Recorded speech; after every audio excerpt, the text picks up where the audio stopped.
menyambut mudik Hari Raya Idul Fitri 1445 Hijriah. Satlantas Polres Muba bersama Dishub dan Balai Uji Kendaraan melakukan inspeksi keselamatan dan ramcek angkutan bus antar kota, antar provinsi yang akan melakukan perjalanan mudik Lebaran.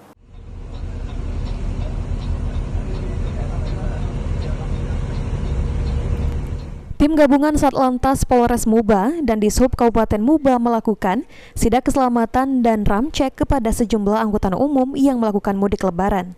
Hal ini bertujuan untuk memastikan kondisi kendaraan bus yang akan beroperasi membawa penumpang yang hendak mudik Lebaran, serta mengantisipasi potensi terjadinya kecelakaan lalu lintas selama masa mudik.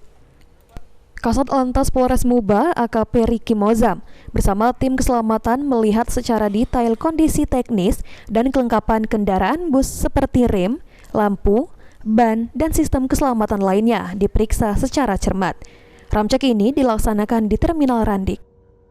Assalamualaikum warahmatullahi wabarakatuh. Kami dari jajaran Satlantas Polres Muba bergabung dengan Dishub Kabupaten Musi Banyuasin dan juga Balai Besar Balai Pengujian untuk kendaraan.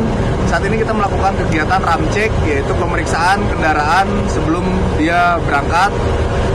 Gunanya kegiatan ini supaya di jalan nanti tidak terjadi apa-apa dan semuanya lancar, selamat sampai dengan tujuan. Selanjutnya, para pengendara bus dan pengendara roda 4 agar tetap mematuhi aturan dan memastikan kendaraan dalam kondisi prima agar perjalanan mudik berlangsung aman dan nyaman. Ruzi Iskandar, PAL TV.